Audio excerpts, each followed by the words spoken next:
जय राधे कृष्णा। ओम नमः शिवाय।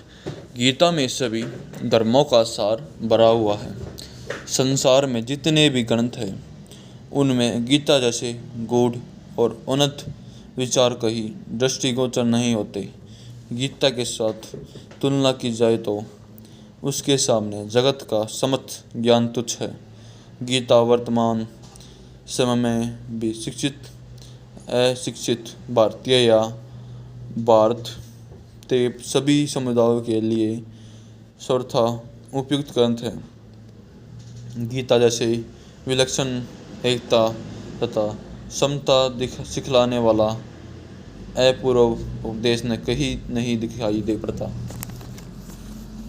गांगर में सागर की भांति थोड़े में ही अनंत तत्व रहस्य से भरा हुआ ग्रंथ अन्य नहीं देखने में आता। गीता का उपदेश बहुत ही उच्च कोटि का है। गीता में सबसे ऊंचा ज्ञान, सबसे ऊंची भक्ति और सबसे ऊंचा निकास भाव भरा हुआ है। गीता के उपदेश को देखकर मनुष्य के हृदय में स्वाभाविक ही प्रभाव पड़ता है कि यह मनुष्य रचित नहीं है। गीता एक उच्च कोटि का दर्शन शास्त्र है। यह सिद्धांत रत्नों का सागर है। इसके अध्ययन से नित्य नए उच्च कोटि के भाव रत्न प्राप्त होते रहते हैं। गीता का श्रद्धा प्रेम पूर्वक गायन करने से इतना रस आता है कि उसके सामने सारे रस फीके हैं। गीता मनुष्य को नीचे से नीचे स्थान से उठाकर ऊंचे से ऊंचा परम पद पर आरूढ़ करने वाला एक अद्भुत प्रभावशाली ग्रंथ है। मनुष्य जब कभी किसी चिंता से और शोक में मगन हो जाता है और उसे कोई रास्ता दिखाई नहीं पड़ता, उस समय गीता के श्लोकों के अर्थ और भाव पर लक्ष्य करने से वह निश्चित निश्चय और शोक रहित होकर प्रसन्नता और शांति को प्राप्त हो जाता है।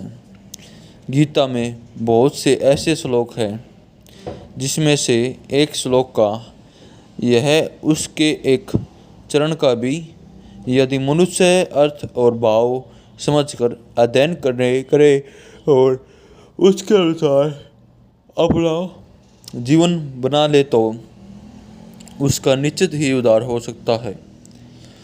गीता में मनुष्य मात्र का अधिकार है। भगवान श्री कृष्ण ने स्वयं कहा है, ये मैं मत मैद नित्य मनुतिष्ठानि मानवा श्रद्धा बनते डनसते मुचते टेबी करबी। मतलब जो कोई मनुष्य दोष दृष्टि से रहित और श्रद्धा युक्त होकर मेरे इन सिद्धांत का सदा अनुसरण करते हैं वह भी संपूर्ण कर्मों से छूट जाते हैं। यह भगवान ने मानवा कहकर यह स्पष्ट व्यक्त कर दिया है कि यह एक जाति विशेष या व्यक्ति विशेष के लिए ही नहीं है। इसमें मनुष्य मात्र का अधिकार है। प्रत्येक वर्ण, आश्रम, जाति, धर्म और समाज का मनुष्य इसका अध्ययन करके अपना कल्याण कर सकता है।